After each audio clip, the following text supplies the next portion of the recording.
अंशु अभी तो आज हम इकोनॉमिक्स एंड बिजनेस इन्वायरमेंट वाला अभी वो जो है वो नहीं आएगा। इकोनॉमिक्स एंड बिजनेस इन्वायरमेंट की क्लास स्टार्ट करते हैं। हमारा जो पहला चैप्टर है इसके अंदर पहला चैप्टर जो हम करेंगे स्टार्ट चैप्टर नंबर 1 वो है basic of demand and supply. Basic of demand and supplies. इसमें हम दो तरह से पढ़ेंगे। इस चैप्टर को हम दो पार्ट्स में पढ़ेंगे। पहला पार्ट जो हमारा है वो डिमांड एंड सप्लाई के बारे में है, डिमांड एंड सप्लाई। और जो दूसरा पार्ट है वो है form of market competition, forms of market competition. इस चैप्टर को हम दो पार्ट्स में पढ़ेंगे। पहला क्या है डिमांड एंड सप्लाई, दूसरा क्या है फॉर्म ऑफ मार्केट कंपटीशन। तो आज का हमारा चैप्टर ये शुरू होता है इसके बारे में। बचपन में हमने पढ़ा हुआ है ऑलरेडी डिमांड एंड सप्लाई के बारे में। डिमांड क्या होती है? Demand is economic principle referring to the consumer is desire to purchase good and service. हमने ये 11th क्लास में भी पढ़ा हुआ है। डिमांड क्या होती है? डिमांड का मीनिंग होता है किसी कंज्यूमर की डिजायर। और डिजायर किस चीज से related? Purchase of goods and services. Purchase of goods and services या फिर एंड विलिंगनेस टू पे price for a specific good and services, उसको कहते हैं विलिंगनेस। एक कंज्यूमर की जो डिजायर होती है किसी गुड्स को परचेज करने की, किसी सर्विस को परचेज करने की, और जो उसकी डिजायर जो उसकी इच्छा होती है किसी गुड्स के लिए किसी सर्विस के लिए प्राइस पे करने की, उसको क्या कहते हैं? डिमांड कहते हैं। समझ आ गई? हाँ।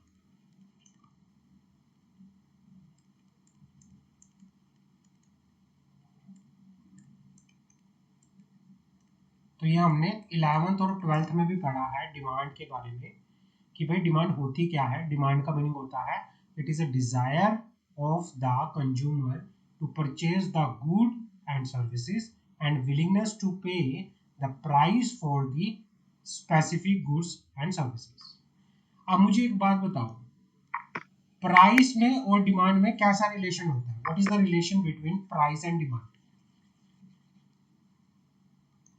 रिलेशन बिटवीन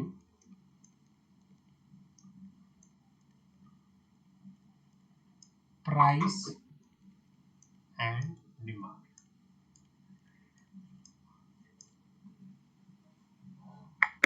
इनके बीच में कैसा रिलेशन होता है बात करते हैं। तो ये लॉ ऑफ डिमांड से पता चलता है। लॉ ऑफ डिमांड क्या कहता है? Law of demand other thing being equal, ये कहता है बाकी सारी चीजें बराबर रहेंगी, बाकी सारी चीजें इक्वल रहेंगी इफ द, अगर हम सारी चीजों को बराबर रखें, अब मैं सिर्फ प्राइस की बात करूंगा, if the price of commodity fall the quantity demand of it will rise.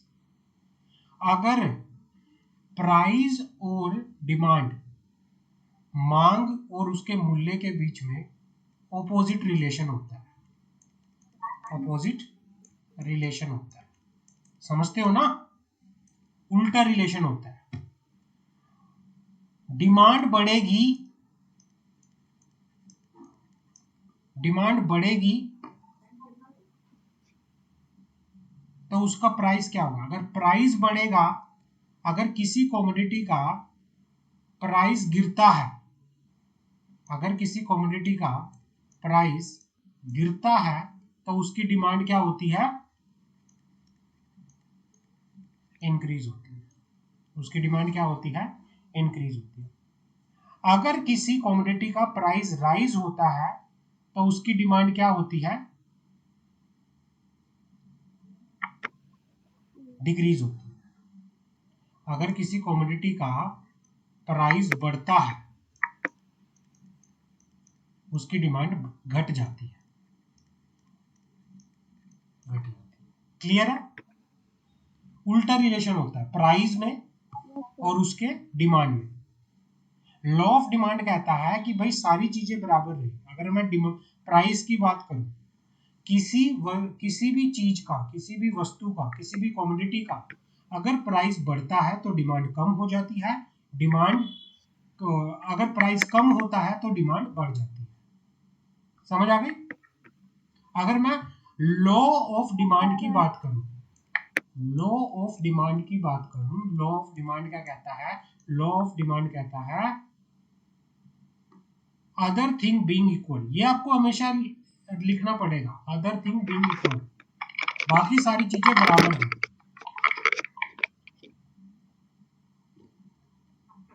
Quantity demanded will be more at a lower price, कि भाई डिमांड जो है बढ़ जाती है अगर किसी वस्तु का प्राइस अगर क्या हो, डिक्रीज हो रहा है, कम हो। डिमांड घट जाती है अगर किसी वस्तु का प्राइस क्या हो, ज्यादा हो। क्लियर है?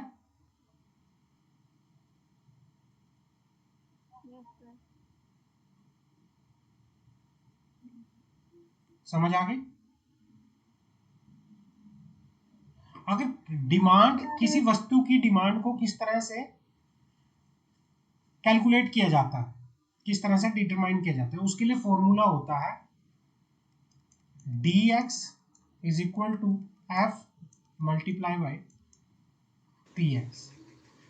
dx is equal to f multiply by px। dx का मीनिंग क्या होता है बताओगे? डिमांड। डिमांड। f का मीनिंग क्या होता है? फैक्टर्स। px का मीनिंग क्या होता है? प्राइस। अब वेरियस फैक्टर होते हैं जो डिमांड को क्या करते हैं, अफेक्ट करके ऊपर चलते हैं, और वो उसके बारे में बात करेंगे। द लॉ ऑफ डिमांड में be understood from the following example. बात करते हैं, हमारे पास एक एग्जांपल है जिससे हमें पता चलता है कि किस तरह से बात होती है। एक एग्जांपल है, एक वस्तु का प्राइस 80 रुपए था, उसकी डिमांड क्या थी? 0 थी। प्राइस 70 रुपए हो गया, डिमांड कितनी हो गई क्वांटिटी की? 200 की। प्राइस 60 हो गया, उसकी क्वांटिटी की डिमांड 400 होगी। प्राइस 50 हो गया, डिमांड 600 होगी। प्राइस 40 हो गया। मतलब जैसे जैसे प्राइस कम होता जाता है वैसे वैसे क्या होता जाता है, डिमांड बढ़ती जाती है। समझ आ गई? जैसे जैसे प्राइस कम होता जाएगा वैसे वैसे डिमांड बढ़ती जाएगी। डिमांड और प्राइस के बीच में ऑपोजिट रिलेशन होता है, opposite relation, opposite relation. Graph बनाते थे ना हम, बताओ किस तरह से रिलेशन बताओ डिमांड का, है ना? तो जैसे जैसे जैसे ये वाली चीज होती है हमेशा प्राइस की, ये वाली हमारी होती है डिमांड की। इन्होंने एग्जांपल दे दिया, ये ग्राफ बनाने के लिए दे दिया। मान लो भाई इन्होंने बोला हम प्राइस ले लेते हैं 1 से 80 तक का, इसने 1 से 80 तक का 0, 20, 40, 60। जब हमारी प्राइस 0 था तो डिमांड हमारी कितनी थी? जब प्राइस 0 था तो डिमांड हमारी कितनी थी? 1600। जब हमारा प्राइस 20 था तब हमारी डिमांड कितनी थी? 1200। जब हमारा प्राइस 40 था तो हमारी डिमांड कितनी थी क्वांटिटी की? 800। जब हमारा प्राइस 60 था तो हमारी डिमांड कितनी थी? इतनी। तो भाई ये बताना चाह रहा है जैसे जैसे प्राइस कम होता जाता है वैसे वैसे उसकी डिमांड बढ़ती जाती है। क्लियर है? हाँ। Yes sir. तो डिमांड का जो ये फ्लो होता है इस तरह से रहता है, ये डिमांड का फ्लो होता है, ये इस तरह से डिमांड हमेशा इस तरह से होती है।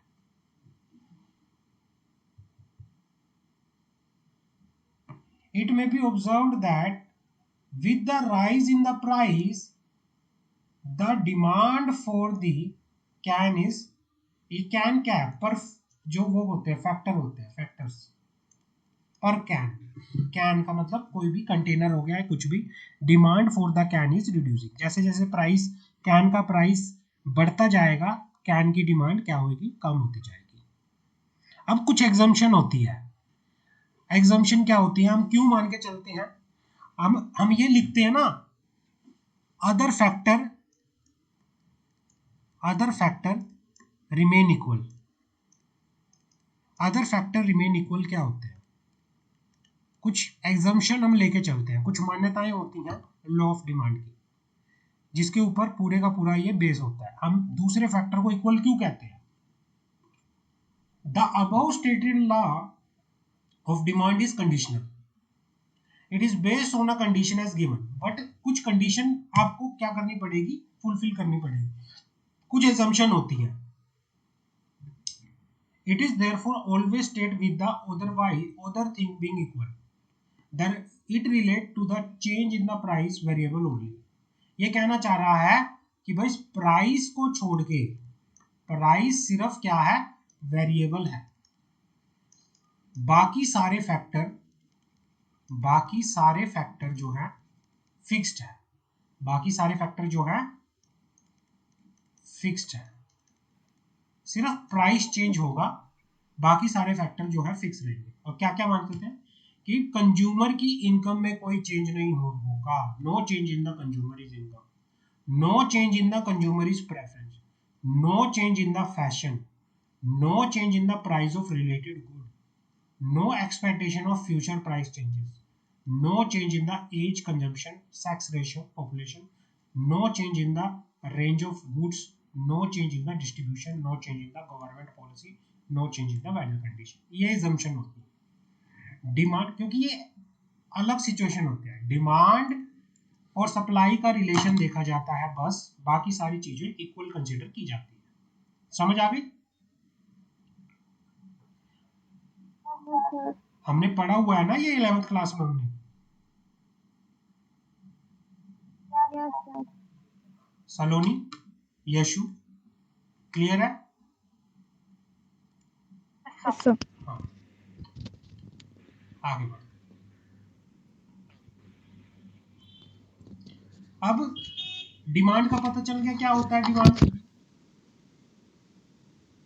लॉ ऑफ डिमांड का पता चल गया, प्राइस बढ़ेगा तो क्या होगा, प्राइस बढ़ेगा तो क्या होगा, डिमांड जो है कम हो जाएगी, प्राइस घटेगा तो डिमांड बढ़ जाएगी। समझ आ गई? बढ़ेगी। और बाकी फैक्टर क्या रहेंगे, फिक्स रहेंगे, वेरिएबल रहेंगे, जो ये फैक्टर है कौन कौन से फैक्टर हैं, ये नीचे लिखे हुए हैं, आपसे ये एमसीक्यू में पूछ सकते हैं, आपसे एमसीक्यू में पूछा जा सकता है भाई इन फैक्टर के बारे में बताओ, तो ये फैक्टर आपसे पूछे जा सकते हैं, ये सारे फैक्टर जो है इन फैक्टरों के अंदर कोई चेंज नहीं रहेगा, इन चीजों के अंदर चेंज नहीं रहेगा, सिर्फ चेंज किस में आएगा, प्राइस में, और प्राइस की वजह से किस में चेंज आएगा, डिमांड, बस। लेकिन एक्सेप्शन होती है, लॉ ऑफ डिमांड की कुछ एक्सेप्शन होती है जहां पर लॉ ऑफ डिमांड एप्लीकेबल नहीं होता, किन किन चीजों में लॉ ऑफ डिमांड एप्लीकेबल नहीं होता, these are few exception cases where the law of demand not applicable which may be categorized as, आपने गिफिन गुड का नाम सुना है, गिफिन गुड, 11th क्लास में गिफिन गुड का नाम सुना है, गिफिन गुड क्या होती है, गिफिन गुड, गिफिन गुड वो गुड होती हैं in case of certain inferior good called Giffen good, मतलब जो खराब नेचर की होती है, खराब खराब वस्तुएं, खराब वस्तुओं को बोला जाता है Giffen good. When the price fall, quite often less quantity will be purchased than the price because of the negative income effect, and people is increasing preference for a superior commodity with a rise in the real income. Explain example of giffen good include bread, rice, wheat. Giffen good वो good होती हैं जो जल्दी खराब हो जाती है. Giffen good Giffen goods वो गुड होती हैं, वो वस्तुएं होती हैं, नोट कर लो, जो जल्दी खराब हो जाती है, जल्दी खराब हो जाती है, गिफिन गुड कहा जाता है उनको. जैसे दूध हो गया, ब्रेड हो गया, आटा या इस तरह की चीजें जो होती हैं, चावल हो गए, ये कुछ जल्दी खराब हो जाती हैं. ये चीजें इंफीरियर नेचर की होती है. In the case of Giffen good the law of क्या है, डिमांड अप्लाई नहीं होता.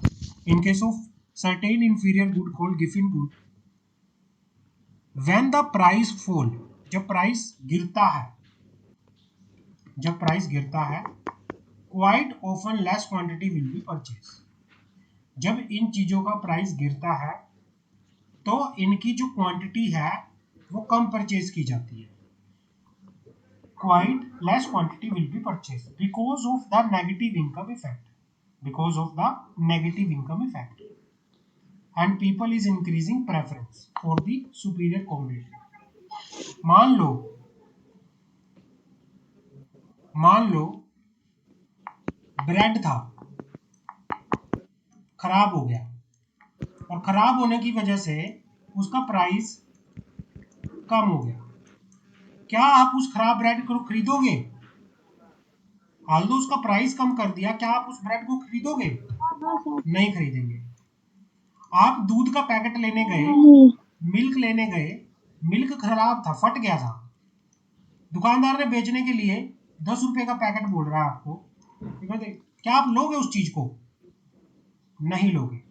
आप हमेशा सोचोगे कि मुझे अच्छा ब्रेड मिले, आप हमेशा सोचोगे कि मुझे अच्छा दूध मिले.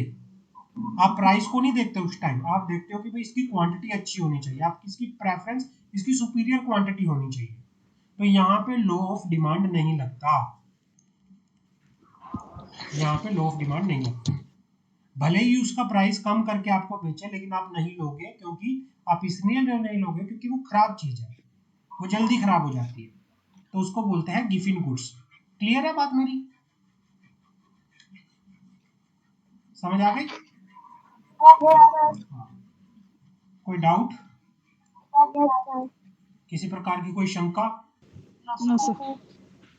खुश हो तुम लोग?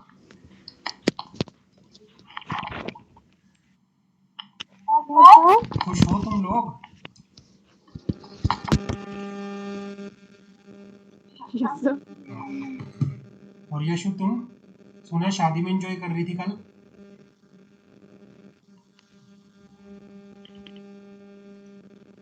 हाँ यशु, तुम किसकी शादी वो में शादी गई नहीं थी? थी, जनेई थी. हाँ, वो शादी नहीं थी, जनेई.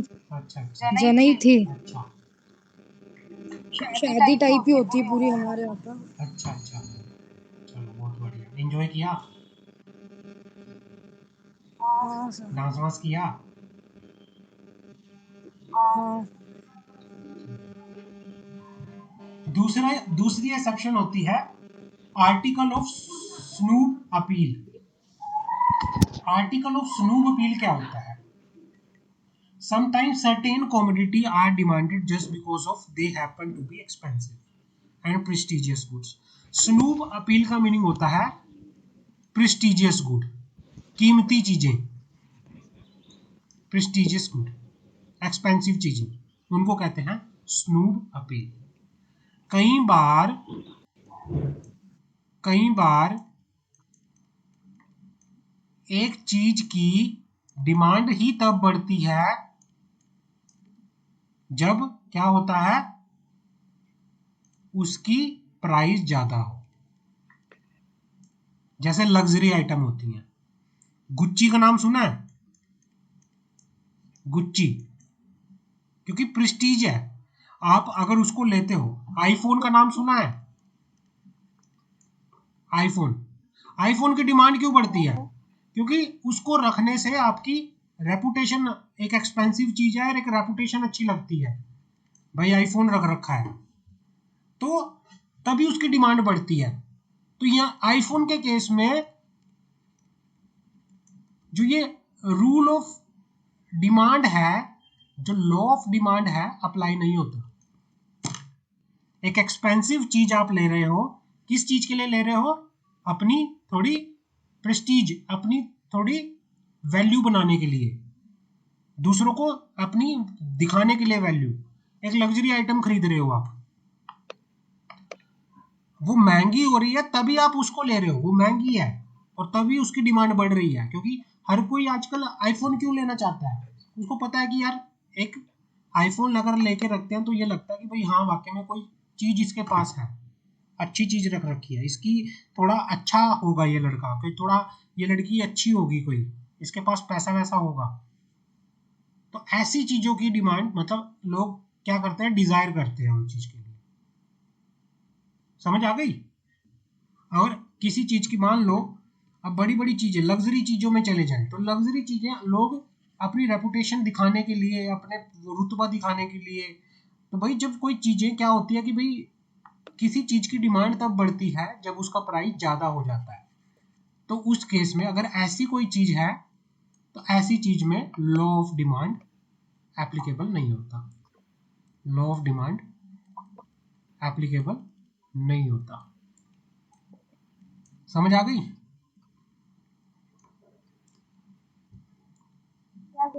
क्लियर है? स्पेकुलेशन की बात करें, स्पेकुलेशन, हाँ, speculation, when people speculate about change in the price of commodity in the future, they may not act according to the law of demand at a present price. Say when people are convinced that the price of particular commodity will rise still further, they will not contract their demand with the given price rise. On the contrary, they may purchase more for the purpose of hoarding. भाई ये कहना चाह रहा है, speculation जब लोगों को आशंका होना शुरू हो जाए, जब लोगों को आशंका होना शुरू हो जाए, मान लो किसी ने कह दिया कि आने वाले 2 महीनों के बाद नींबू का प्राइस 3 गुना बढ़ जाएगा, तो लोग आज क्या करेंगे बताओगे?